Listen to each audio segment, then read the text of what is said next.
All right, folks, give me 1 second here. Gonna pull up my old background here. Where'd it go? There it is, my favorite. Let me fix the camera. A little bit out of it. It's late. You know how it is. But what could you do?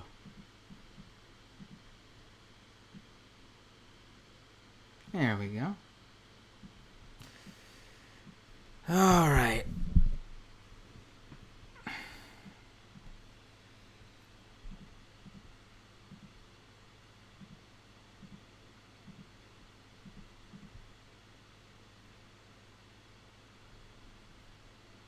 I got all this random stuff up. All right, let's talk about what happened tonight. No doomed theme song. I'm uh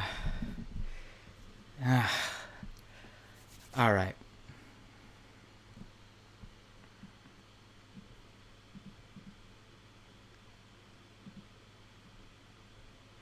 All right, let's start the show. I accidentally went live too soon, turned the countdown down too quickly, but let's do this now.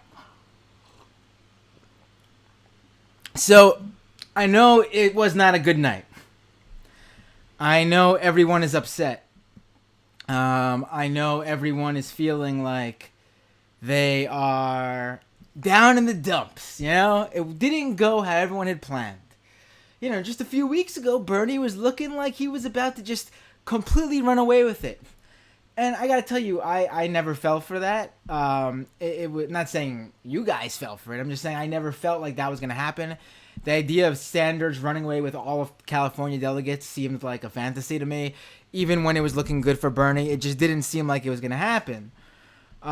If you listen to now I'm not saying I'm some sort of Nostradamus. If you listen to the last show I did, the South Carolina Post primary show I did, you will know that I felt like it was still looking good for Bernie. I thought I did not see Buttigieg and Klobuchar dropping out, and then all of a sudden them lining up behind Biden, and then Beto coming out of retirement practically, and and endorsing Biden at this big event, and this whole coalescing around Joe Biden. You know, I thought the South Carolina results meant that Biden would run the South up, just like Hillary did, and that's just that's got props to them for having a strong base down there. No doubt about it. I can't take that away from them. And you guys shouldn't either. I think that's something that we sometimes fall into. Clearly, the Southern Democratic base feels at home with the moderates of the party. They tend to be more moderate. It makes sense. What can you do? It's just how it is. But it doesn't mean that what was going to happen everywhere else was going to happen. There were areas that Sanders was still looking good in, that the whole coalescing around Biden sort of you know made fall apart. Um, but I was still feeling good at the beginning of the night. Of course, we were ready for the beginning of the night to not look good for Bernie. Of course, Bernie took Vermont, but then the Virginia completely went Biden. North Carolina was a little bit closer, which felt good, even though Sanders people felt that he was going to do even better there. But again, this was before the Biden coalescing, and we continue throughout the night, and state by state goes to Biden. Uh, American Samoa goes to Bloomberg. Congrats, Bloomberg. Tulsi Gabbard picks up a delegate in American Samoa. Congratulations, Tulsi. But, I mean, it was sort of expected as the night went on for these things to happen. What could you do? Um, what I guess wasn't expected was Minnesota, Massachusetts, and this too close to call race in Maine. Um, it's certainly a big disappointment to see that happen. And then, of course, Texas, which Sanders had throughout the whole night, is now going to Biden, which again disappointing. But there's still districts out for that look good for Sanders. Maybe he could catch up a bit. I don't know. Um, but I'm just gonna get to it. I really. This is where. Let me start with the positive. Whatever they're gonna be at now is already better than what Sanders was doing in 2016. Joe Biden is in the lead. It's not something I would have expected. I thought it would be much closer. Even, I did not, like I said, I didn't believe that the polls were going to be so friendly to Sanders. But Joe Biden is in the lead. But he has not run away with it. This isn't over. There's plenty of states on the map still that are looking good for Sanders, but there's also plenty of states that don't look good for Sanders. For example, Florida is not going to be good for Sanders. Whereas Bernie could do good numbers in possibly Michigan and Washington and Oregon and Wisconsin. And then there's all those smaller northern states as well, which, they're little states, but they could certainly help close the gap. It's going to take a big change. I'm going to be frank with you. It's going to take a big change. Bernie is going to have to go after Joe Biden at these next two debates. There's 2 debates left. That's all there is, unless they make a deal for more, which I highly doubt they're going to do. Bernie needs to hit Biden. He needs to bring up Social Security. He needs to bring up NAFTA. We can blame all this other stuff, but there were also failures on Sanders' side. Bernie did not go after Biden on these things. Why? I don't understand it. It's disappointing that they didn't. The idea that the Sanders campaign knew this was coming, like they said, but they're not. They didn't prepare for it. It seems by doing anything about it. I don't. It's disappointing to see. But it's not over. And in the worst case scenario, the absolute worst case scenario, this is what I have to say. It's not over. Don't give up. But in the absolute worst case scenario is, look what we've done. And we're still doing. And we're going to continue to do. This was always us versus everyone. And by us, I mean people who supported Sanders.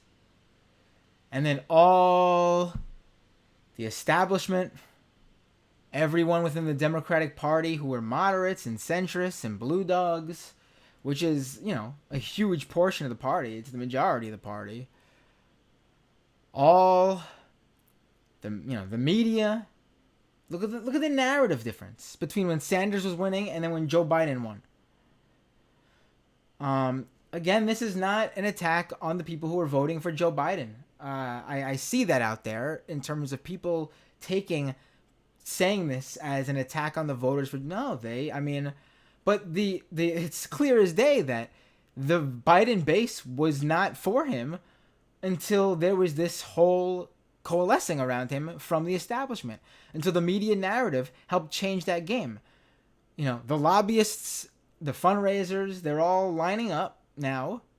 And what are you going to do? Of course, if you're a voter who's worried about Trump, Biden looks like a good choice if that's your number one worry based on what you're seeing. I can criticize all that we were up against without criticizing the people who voted for Biden after seeing that and making a choice. I don't blame them. It's just ridiculous to do. They have every right to pick Biden like we do Bernie.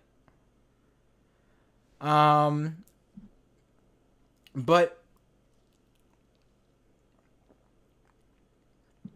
where I don't. All right, let's get to this now. Well, let me continue here. We've built something. And whatever happens, whether Sanders wins or loses, and we're going to fight like he still could win. But whether he wins or loses, we've created something bigger than what we've created in 2016. And look where we are now. This will continue. I saw someone very anti-Bernie K-Hive person say, I can't wait for the Bernie Sanders phase of the party to be over. On Twitter, I saw that. This isn't a phase. This is the reckoning that's coming. It was. Unfortunately, Bernie is the age he is. Otherwise, he could have been the candidate for years to come. But he's created the base. And the base is under 40. And they're overwhelmingly with him. And even if they decide to vote to stop Trump in the general, if Biden or Bernie, regardless, is the nominee, they still have that ideology. They still feel how they feel. I mean, unless all of a sudden everyone listens to young people's concerns to win them over, which unfortunately I don't think is going to happen, their problems are still going to be here. My problems are still going to be here.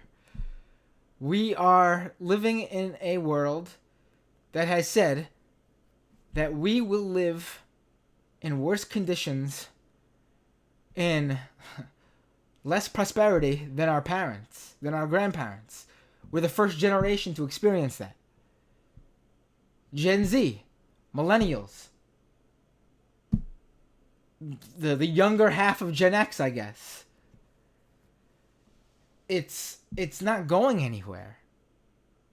So what we got to do now is we got to hunker down for these next few months, and we have to fight like we've ever fought before. Again, the delegates are still close. Bernie is already doing better than he did in 2016. At this point in 2016, it was over. At this point in 2016, it was over. But here, we're talking about I think it's like less than 100, without the California results in yet, less than 100 delegates separating Biden and Bernie. It is not impossible.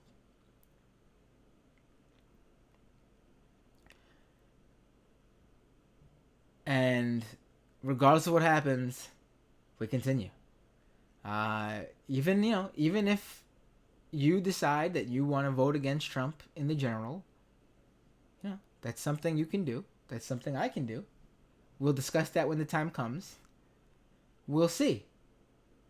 But that doesn't mean that this stops.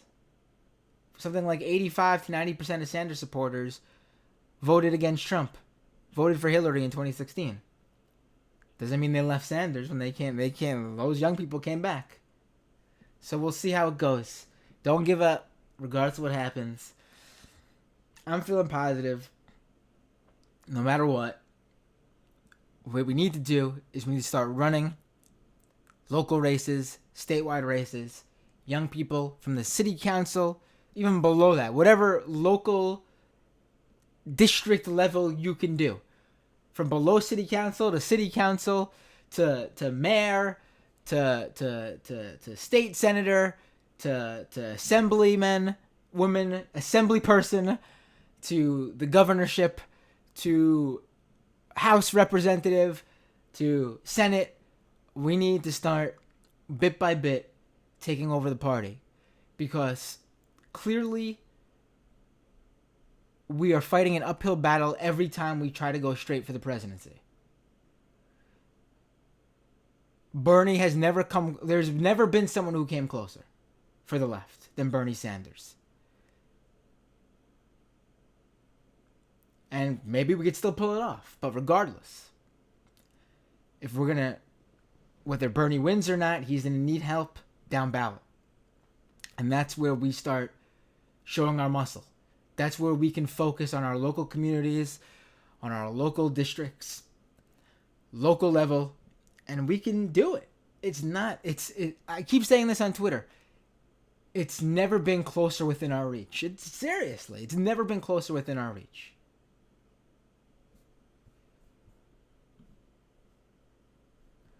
Someone just asked, am I drunk? I don't drink, actually. I'm completely sober. I'm extremely exhausted. It's 1 a.m. here, and I started the stream, about 15 minutes ago.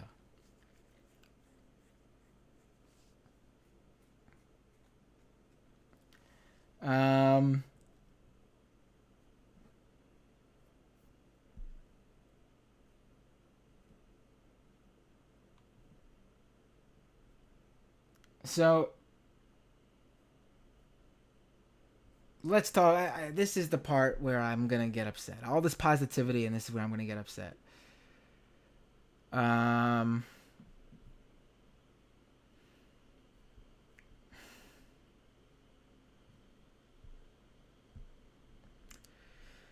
Elizabeth Warren. Holy shit. What the fuck do we do here?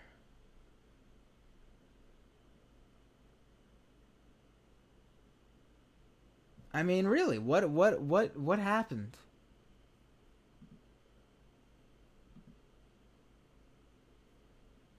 I mean, what happened? What happened? Uh this entire time people on the left were working from the idea that we would have the united front. That Bernie and Liz were friends, and that whatever happened, we would coalesce around the leader, the person who was clearly going to be the one. And I will tell you straight up, I was behind Bernie from the second before he even officially jumped into it. But if after those first few races, the situation was flipped, and Warren was going to be the progressive choice, it would have been the easiest thing in the world for me to vote for Elizabeth Warren, because I cared about the policies. And while I didn't feel like hers went far enough, they were going to be the closest we could possibly get. And it would have saved us from a situation where one of the moderates won. And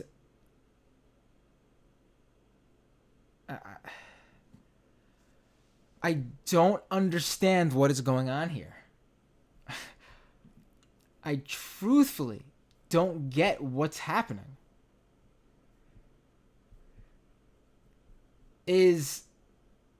What is her play here?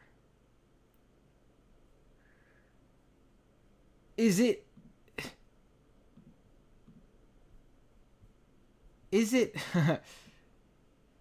people are saying that the play is Warren for vice president. But at this point, I think Biden picking Warren as a VP pick would do more to alienate Bernie supporters than Biden just running with someone else, to be honest with you, if he's looking to win over Bernie supporters, if it came down to a Biden nominee. Then there's the situation where Warren thinks she's going to roll into the convention and be picked as the choice if there's no clear frontrunner between Biden and Bernie, and that she'd be the easy pick for them to decide on because she's in the middle. I could see that scenario possibly if Bernie was in the lead, but with Biden in the lead now, that's not, and the coalescing around him,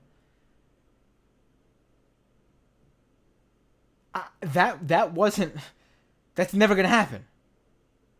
The clear choice for the moderates is Biden, and Biden all the way. And if it goes to the convention, they will fight for Joe Biden. There is no scenario where Elizabeth Warren becomes president of the United States. There is no scenario where Elizabeth Warren becomes the Democratic nominee. Let's get that through everyone's head right now. It is a disappointment for me to say that, because in a perfect world, it would have come down to Bernie and Warren. In a perfect world, it would have come down to either Bernie and Warren versus Biden, with the other progressive backing up whoever was in the lead. But we're not in that perfect world anymore. It's done. We never got to reach that perfect world. What we have now is we have Bernie Sanders versus a unified moderate front. And for people who are going to bring up Bloomberg's about to drop out. He's going to reassess his campaign tomorrow. He's going to drop out. He won American Samoa. $500 million or whatever he spent down the drain. He didn't win a single state. I don't think he even got second place in any of the states. He was supposed to walk out tonight with something like 100 delegates or something. He's walking out tonight with what, I think like a couple dozen, if even that. I think he's supposed to walk out with a few hundred actually.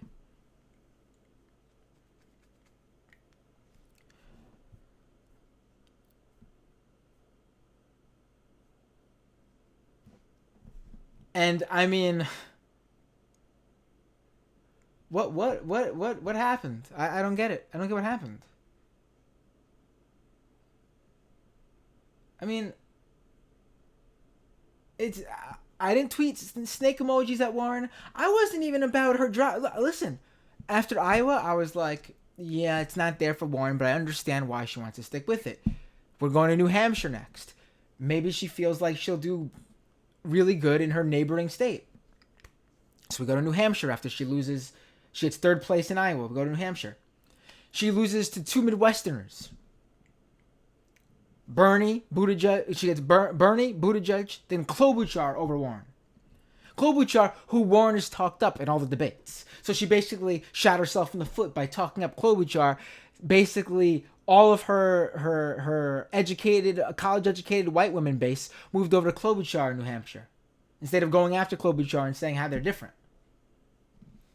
So Elizabeth Warren loses the Northeast after losing the Midwest. So we got a Midwest third place, a Northeast fourth place. All right, she wants to go to Nevada. Fine, let's see how she does in the West. Maybe she feels like she has a base there. Okay, let's go West. We go to Nevada, fourth place finish. She comes after Buttigieg, who supposedly is supposed to have. We're all joking about how Buttigieg has the least diverse campaign of all of them. Warren does worse than Buttigieg in a state that had a heavy Latino base. So Bernie wins big in Nevada. Fine. We're going to the South now. We're going to South Carolina. Warren's been talking up how she has all the support from black women and they're gonna propel her to victory. Okay, let's do that, I said. I'm not gonna say anything. She wants to go south. She deserves to go south. Her supporters deserve to see it. It's fair for her supporters to see this through. Let's go down south. Maybe that's where her coalition is. If she pulls this off, that's great. She'll deny Biden. Let's do this. Let's see what happens. Gets trounced in South Carolina. Trounced.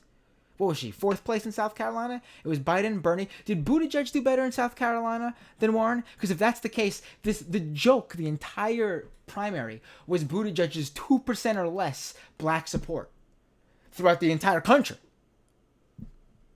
And Warren comes in and gets trounced even worse in South Carolina. I'm sorry. That's it. It's done. Fine. She wants to stay until Super Tuesday because she sees Buttigieg and Klobuchar still in. No big deal. Let's do this. Maybe she thinks she'll win Massachusetts. Maybe there'll be some momentum. Klobuchar and Buttigieg is breaking up the votes too for Biden. No big deal. Let's do this. Fine. Then, Sunday, after South Carolina, Buttigieg drops out. The following Monday, Klobuchar drops out. Then Klobuchar and Buttigieg endorse Biden. Beto O'Rourke comes out of the blue, endorses Biden. Harry Reid comes out, endorses Biden. All these people start coalescing. All the moderates of the party start coalescing around Biden. This is it. This is Warren's opportunity. This is where she says to herself, if she cares about the ideological policies that she puts forward, if the entire case between Warren and Bernie was they're the same, but Warren could do this, but clearly at this point she can't, so that means we go to Bernie because she's the closest to doing it. That would be the obvious choice, right? Anyone who has a brain and can think about this will do that, right? This isn't a scenario where it's just one-on-one. This isn't like it's just down to Elizabeth Warren and Joe Biden. Then, of course, I'll be cheering Elizabeth Warren to stay in the race if it's just Elizabeth Warren and Joe Biden. She should take it to the convention. She's the left's only hope. She's got to do whatever she can to at least push the party left, just like Bernie Sanders did to Joe Biden to Hillary Clinton in 2016. That's the point. If there was another progressive in that race in 2016 that was doing better than Bernie, Bernie should have dropped out and coalesced with that progressive to defeat Hillary or push her left. But this is what we had. We had Bernie versus Biden at this point, going into Super Tuesday. And she chose to double down. She chose to go after Bernie. She chose to endorse the fact that a super PAC was backing her. She did not do anything to hint at any of her supporters that she wasn't going to do it. She continued the delusion after she saw what was going on. I want people to truly understand this here. I didn't you look at my Twitter feed. I didn't criticize her up until after South Carolina. I didn't have a bad word to say about her other than critiquing some mistakes she's made in her campaign, which I think is what caused her to drop in the polls. Never attacked her.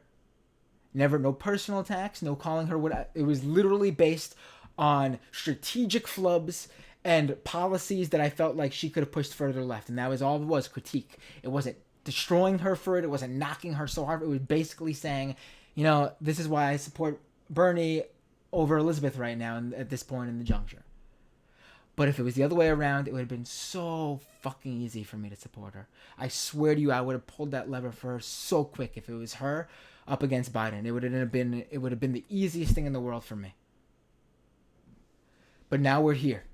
And she's continuing on after Super Tuesday. She's going to the next state. She's saying she's going to go to Michigan and all the other states that come next week.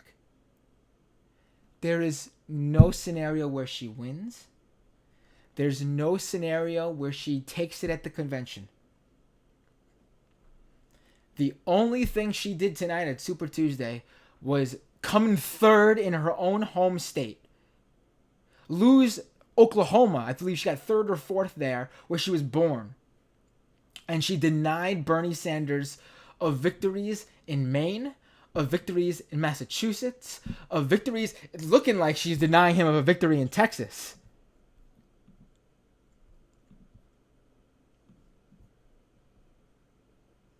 Yeah. Texas is pretty much, I mean, unless those counties that are still out come in big for Bernie.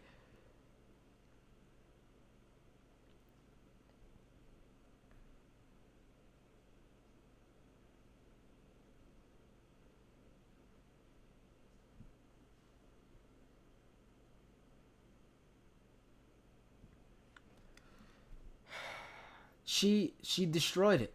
She ruined it. I mean, it's that clear to say. If you don't understand the difference in the race that we had in 2016 and today, I don't know what to tell you. There should have been a coalescing around the left, just like there was a coalescing with the moderates. And we were the ones who were supposed to have that unified front from the beginning, because supposedly we were coming from a place where we were all friends, right?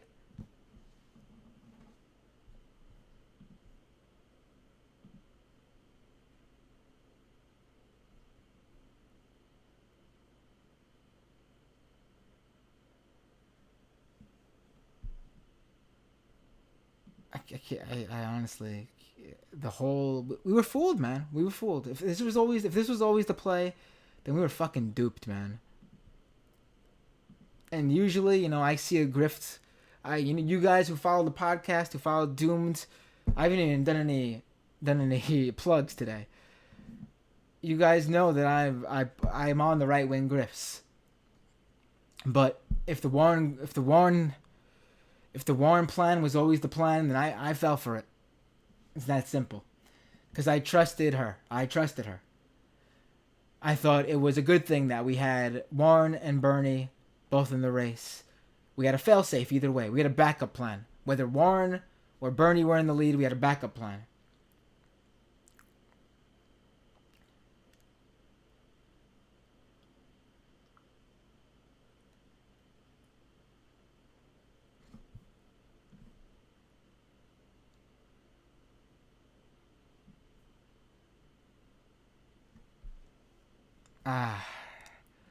And people want me to say that Warren is just in this to stop Bernie. I mean, it's clear. It's clear. I don't need to say it out front. I mean, that's what I'm saying. I don't need to just say she's in it to stop Bernie. It's that simple at this point. We're either witnessing a strategy that was planned all along from Warren, or we are witnessing a candidate have a literal live breakdown. Because that campaign was so sure they were going to win in October, in September, in August, September, and October of last year, only to fall from grace when people started actually voting. That we're literally looking at an entire campaign apparatus and living in denial.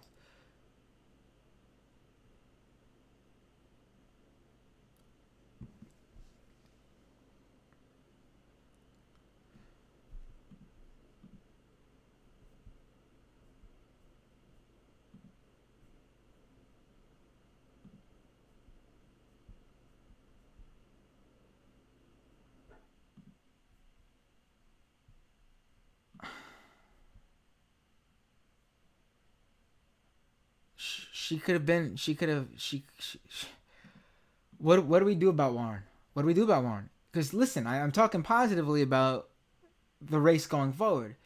That we're not down. Bernie's not down for the count. But what do we do about Warren?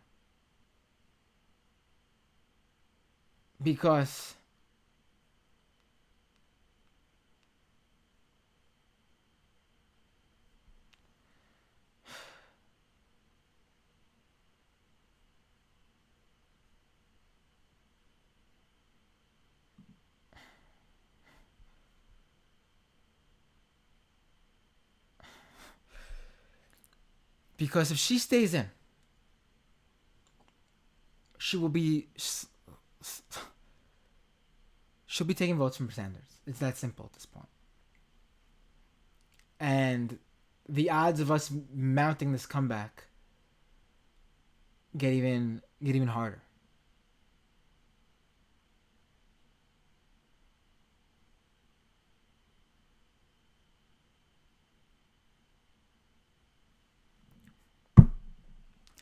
So I don't know, man.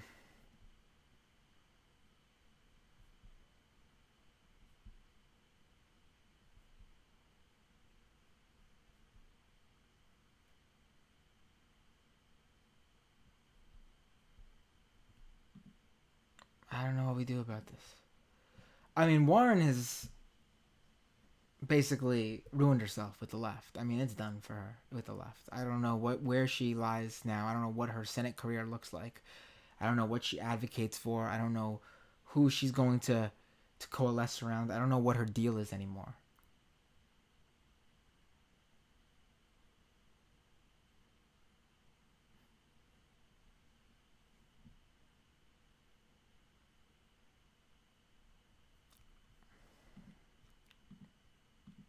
And the idea that Warren supporters wouldn't back Bernie. Sure, if she dropped out, there would be a portion of Warren's voters that go to Biden. Of course, they don't all go to Biden. That's not how it works. I mean, they don't all go to Bernie. That's not how it works.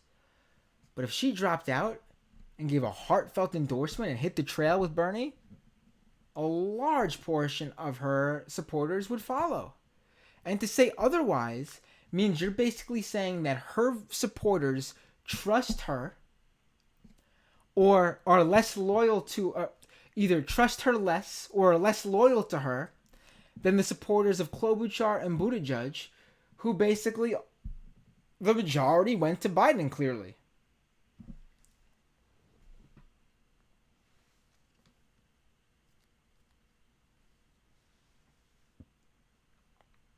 I see people saying they're thinking of checking out until the general. Don't do that.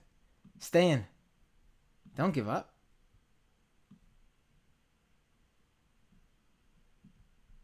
Don't give up.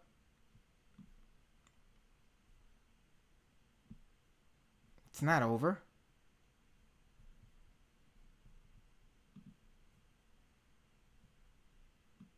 Don't stay out of it.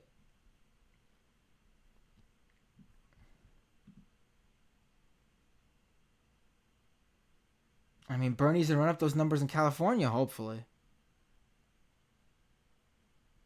I mean, it's looking good for him in Cali. What a weird primary map, man. What a weird primary map.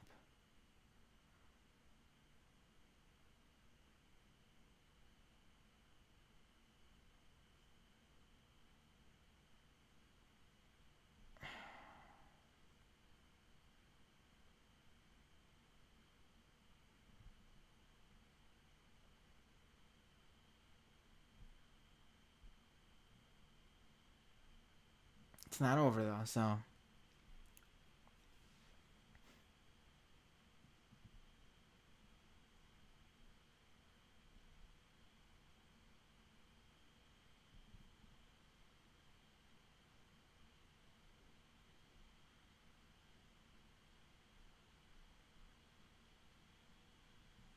I see people dropping in the delegate count so far. But you have to remember the delegate count isn't count. It's, I mean, are those the estimates? Because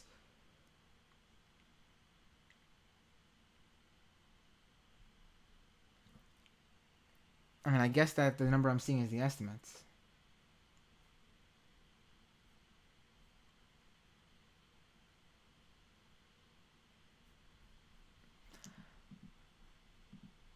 Someone asked, "Is anyone surprised Bernie's what's happening to Bernie? He's getting screwed." Um, I mean, let's be honest. I knew the establishment, politicians and the moderates were gonna eventually get together. It was pretty simple.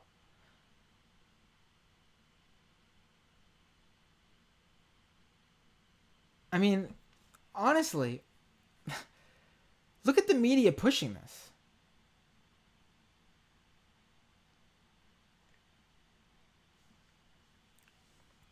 All you saw in the run up with those three states was with the first three states, three or four, the first three states was the pundits over and over again.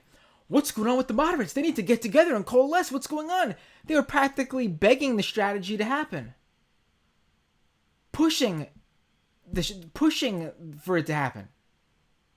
Have you seen the pundits even mention once that Warren is swiping votes from votes from Bernie?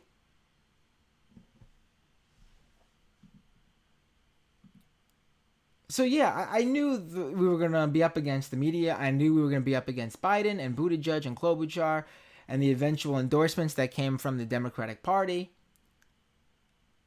But what I wasn't expecting was for Warren to do what she did.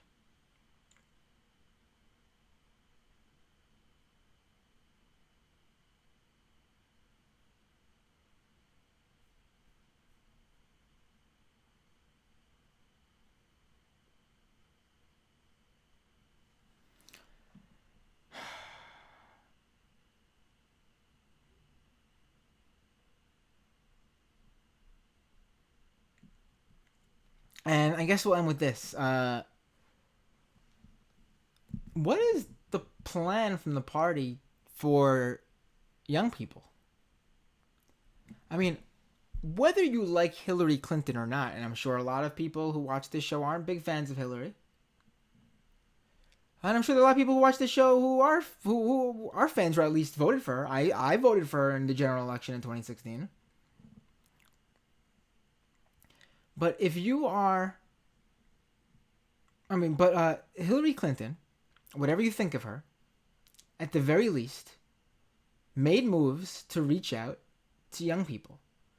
Whether you want to call it pandering, whether you want to say it was ineffective, it was bad, whatever you think about it, she still valued the importance of at least pretending at the very if again if you don't believe any of this, either she cared enough about young people to try to reach out, or she cared enough about young people to at least pretend to try to reach out, depending on where you're coming from it. Joe Biden has done nothing to do that. In fact, he's done the complete opposite. He's told young people that he has no empathy for their situation. He told them, he said, give me a break about the hardships they've had. What is this party planning for young people? I mean, they just refuse. I mean, let's go with the fact that young people aren't voting in the numbers that I wish they were. Okay. This is a short-term play.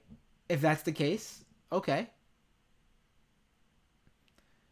But these young people are going to remember this. Because it's not like previous generations where maybe they were more idealistic, but as they grew older, things got better. And maybe they fell out of some of the feelings they had when they were younger. Every sort of data point and study on this have shown that it's not happening with this generation because things aren't getting better for them. If anything, they're becoming more radical. They're becoming more left. What is the play here? When the old people keep aging out and dying, and the young people who were in the 19 to 29 bracket, or even the 30 to 40 something, where I think it's 44 bracket, what happens when they become the 45 plus bracket? It's coming. It's close.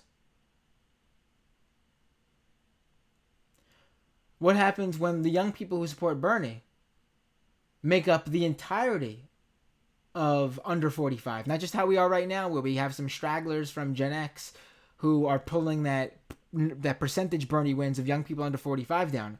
I'm talking about what happens when millennials, Gen Z, and even the generation younger than them, who I could only assume is going to be even more progressive. What happens when they are all under 45 and those older millennials and those younger progressive Gen Xers are making up a significant portion of that 45 plus? What happens then?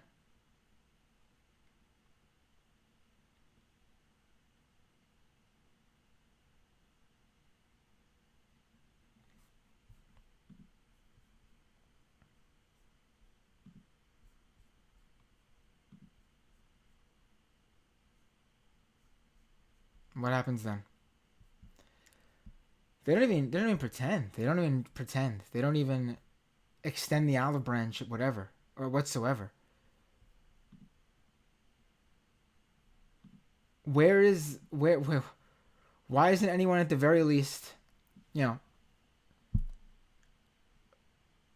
they really like they don't extend anything. They don't give the young people an out at all. They don't go, hey, we're not going to do this, and this, but you know what? We'll pick up the torch here.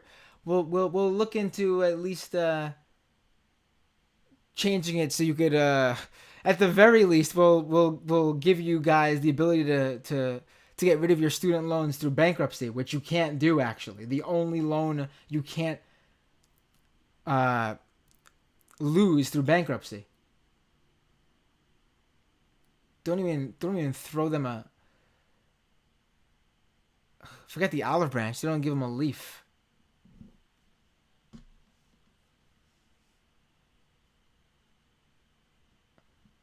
I mean, there's a lot of things that happened tonight. It's not over. If you see me on Twitter, you know I'm not doom and gloom. Right now, I feel like I'm being a little bit more negative, but that's because I'm trying to talk about all the things that went on tonight. And overall, I think we have to stay positive. Because no matter what happens, we have a real movement. The left did not have a. People really need to realize that just 5 years ago, there was no left like there is today. We were so tiny. There was an anti-war movement in the early 2000s that sadly dissipated when Obama became president. And then there was no left. I mean, they were leftists, but in terms of an organized movement, and then little by little it started coming together. Occupy, Black Lives Matter, Sunrise Movement, all the people who came before, all those anti-war people, well, not all of them, but the anti-war people who stuck true to their beliefs, and all the older leftists, they saw a young movement coming. They came and joined. Fewer numbers, unfortunately, because there was time for people to fall out of it, but the left is now formidable. Look at the numbers. Look at the numbers Bernie is pulling. With all the moderates coalescing, and someone closer to him than the moderates siphoning off some votes. We've never been closer. We've never been closer. We're going to fight like we can do it this time because we can. But regardless of what happens, we continue. Because it's going to continue to get closer and closer and closer.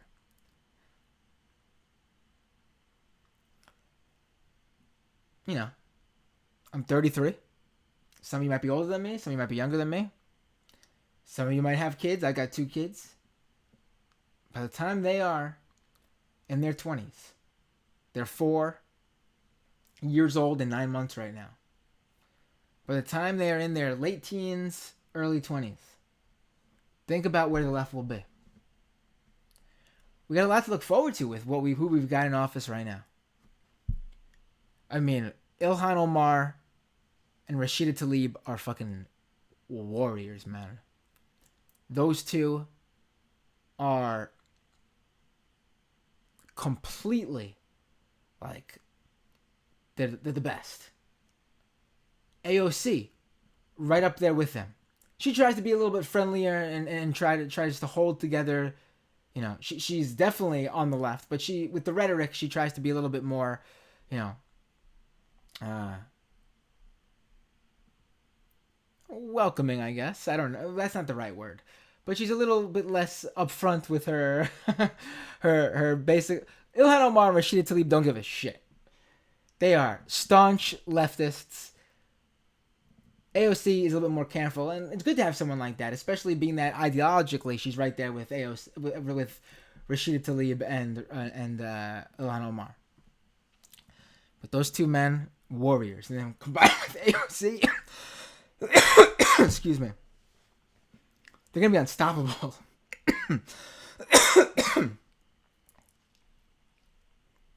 I just realized I've been taking a drinking forever. I needed that. The three of them gonna be unstoppable, man. And we're gonna continue to build the left. It's that simple.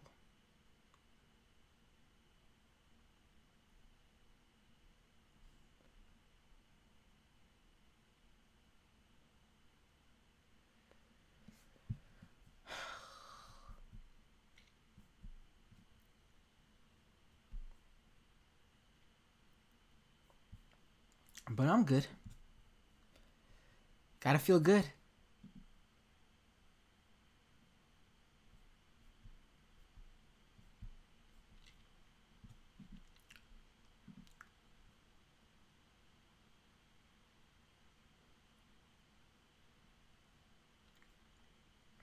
All right. Well, hold strong. Well, let me read. Let me at least read the super chats and shout out the Patreons. Folks, patreon.com/MattBinder. Please, it's never been more important to support shows like mine. Especially my show.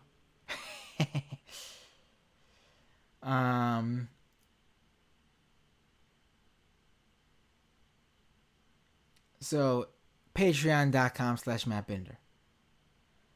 Subscribe to this channel at youtube.com/MattBinder.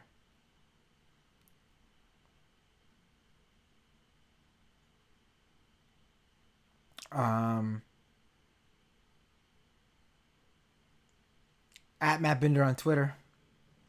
Doomedpod.com for the podcast.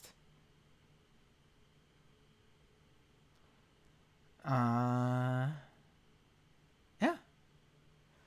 And we did super chats, and then the patrons, and then that's a wrap. JD says, so is the snake dropping? I mean, we discussed this. Thanks for the super chat, though, JD. Hot mustard gas. It's not just Warren. What about the older base? They really don't like Bernie. He has always had issues with older people. They're so scared of him. I mean, we can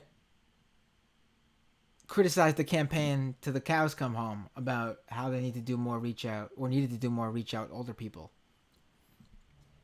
Whether that would have been effective, I don't know. Because the issue that it comes down to is that Bernie Sanders has already branded himself as a lifelong democratic socialist. And obviously that's why we love him. And that's when he shouldn't back down from it, obviously, because that's what makes him him. But they're just old people who don't like it.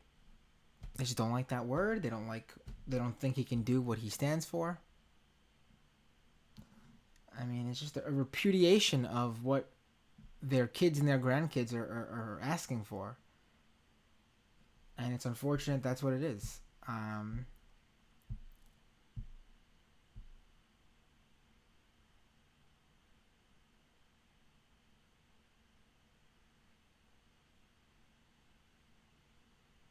Looks like there's some stuff going on in the chat. There are mods. Misha is a mod. Dorian. What happened to Kennedy? Kennedy was my main mod.